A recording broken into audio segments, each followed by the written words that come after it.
Rider. We are back with the GSMC Wrestling Laureate podcast, brought to you by the GSMC Sports Network. I'm your favorite wrestling fan here, every Monday through Friday, 8 p.m. Pacific Time, 11 p.m. Eastern Time, here to talk about the greatest thing in the world, professional wrestling, all the action inside and outside the ring on the GSMC Sports Network. So make sure you guys Superman punch that like and subscribe button to the show.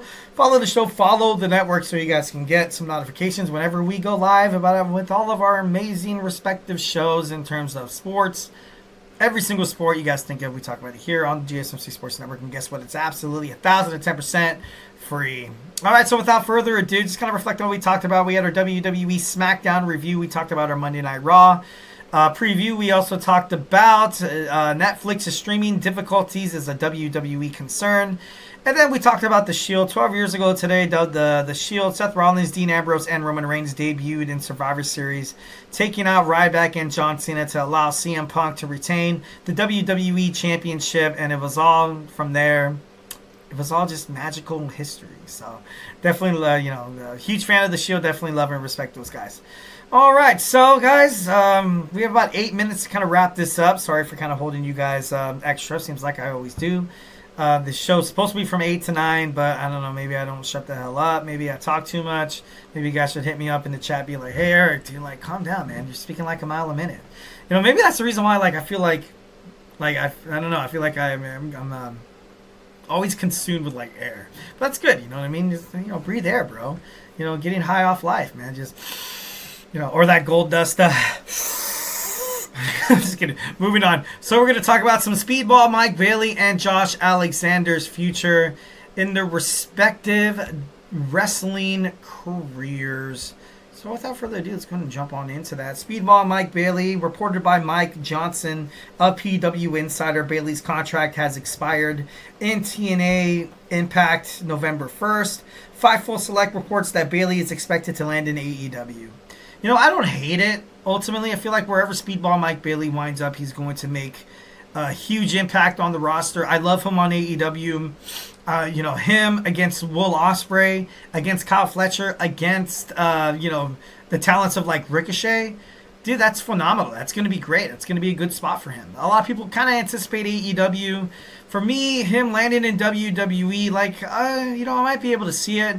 But I really don't understand the reason why you would, why TNA wouldn't really sign him if they're planning to kind of move him to WWE because of this ongoing collaboration between Scott D'Amore, also WWE, in terms of Netflix and TNA Impact on Thursday nights.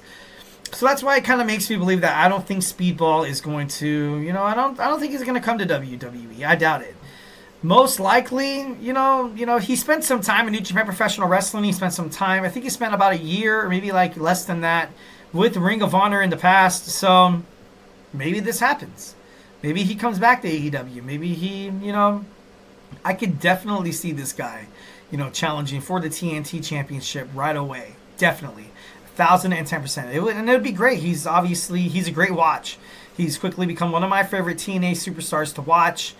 But, him leaving, I didn't like it. And the fact that I kind of knew he was leaving when you had Moose, someone who really doesn't have any business being in the X Division or competing for the championship, defeated him. Right from then and there, I was like, oh, great, here we go.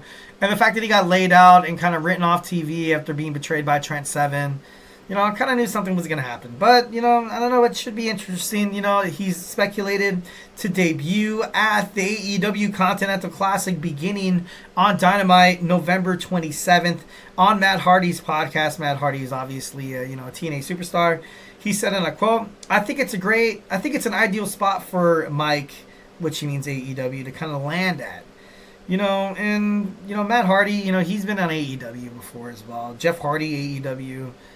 A lot of the times you kind of have these superstars kind of bouncing back and forth. And, it's not a bad thing. It's not a bad thing.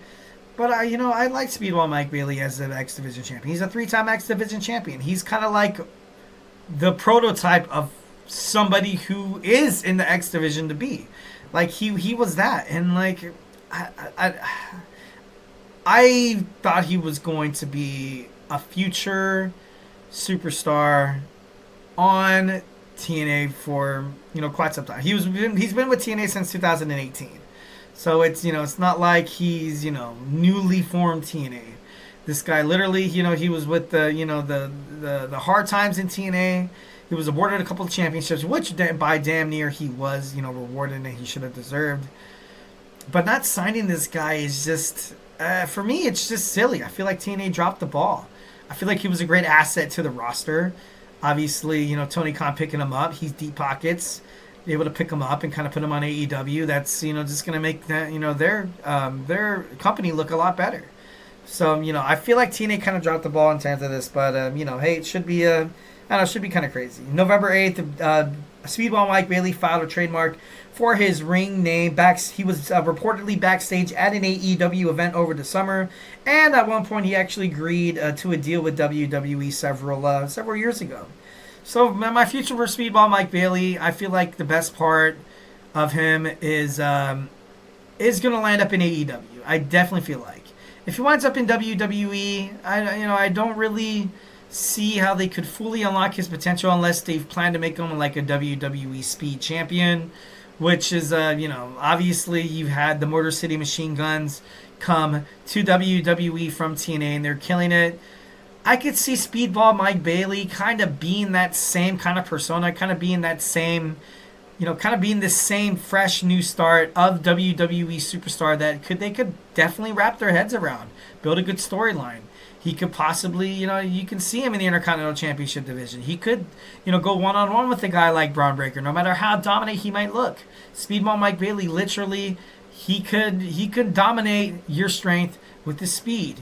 He can dominate your ring general-esque, your ability to dictate and be a tactician in submission. He can, dictate that with his charisma, his enthusiasm, his agility. So Speedball Mike Bailey, it's kind of sad he left up at TNA, but definitely a lot of good futures, future things for him. I can't wait to see him on AEW. Josh Alexander bid farewell to the independent wrestling circuit recently. I'm a huge Josh Alexander guy. He kind of reminds me of like a newer. Kind of like a newer, like Kurt Angle. Kind of reminds me of like a Kurt Angle. He has all the wrestling abilities to be like Kurt Angle, but he's also dominant. Kind of like a Ryback. So, I feel like this guy would make a killing absolutely anywhere. Recently, Josh Alexander bid farewell and retired from the independent wrestling scene November 17th. He announced it in the Northern Crown Professional Wrestling in Toronto. His final bookings will finish out January 2025. He's been there 20 years. 20 years, within the wrestling in the independent wrestling circuit. The Walking Weapon holds the record for the longest TNA championship reign with 335 days. And, right now he's kind of teasing free agency. Contract expires in February 2025. He recently challenged Konosuke Takeshita for the AEW International title at the Maple Leaf Professional Wrestling's Forged in Excellence events. Obviously, didn't really come out victorious. And this is traveling issues. Like, he's young. He's, trying to be a family man. I get it. And then if you want to go by WWE and if he wants to be a part of WWE, he would not fit based on the traveling schedule. If he was in WWE, if he made it to TNA, or not TNA, excuse me, if he made it to NXT, they will need him to be a full-time wrestler because he's the main event, high mid-carder kind of guy. Like I said, he's kind of like Kurt Angle-esque. He's 37 years old. He's a TNA Triple Crown winner, two-time TNA championship. Also, he's a tag team specialist alongside with his friend Ethan Page, which kind of makes people think that, okay, maybe he's going to make it to NXT. His buddy Ethan Page, who he met back in 2010, where he started his wrestling career. Like, maybe this kind of comes full circle. Maybe not. Well, guys, thank you so much for tuning in to the GSMC Wrestling Laureate podcast brought to you by the GSMC Sports Network. Remember to follow us on Twitter /X, Instagram, Facebook, and TikTok for more content and updates. And remember to Superman Punch that like and subscribe button to the show. My time is all over. Stay tuned for Emran's GSMC Deadball podcast, where he talks about all the major things, all the major headlines, the breaking news surrounding the world of professional sports, and he gives us hot takes in terms of the NFL, the NBA, all over. He used to do soccer. Now he kind of sprinkles a little bit of soccer on his podcast, and it's absolutely 1,010% remaining amazing. So make sure you guys stay tuned for that. If I've not made you a wrestling fan by now, we have football podcasts, we have college football podcast. We have fantasy sports. If you guys want to be a WWE champion in your fantasy sports league, make sure you guys tune into Chris Shepard's GSMC Fantasy Sports podcast. 1,010%. We got all around sports with the new host of the GSMC Sports podcast with Nelson and Sports by GSMC, Jeremy. So make sure you guys tune into that. That's it for me today. Hope you guys had an amazing weekend. Looking forward to seeing you guys on a terrific Tuesday. Stay beautiful, but most importantly, love you.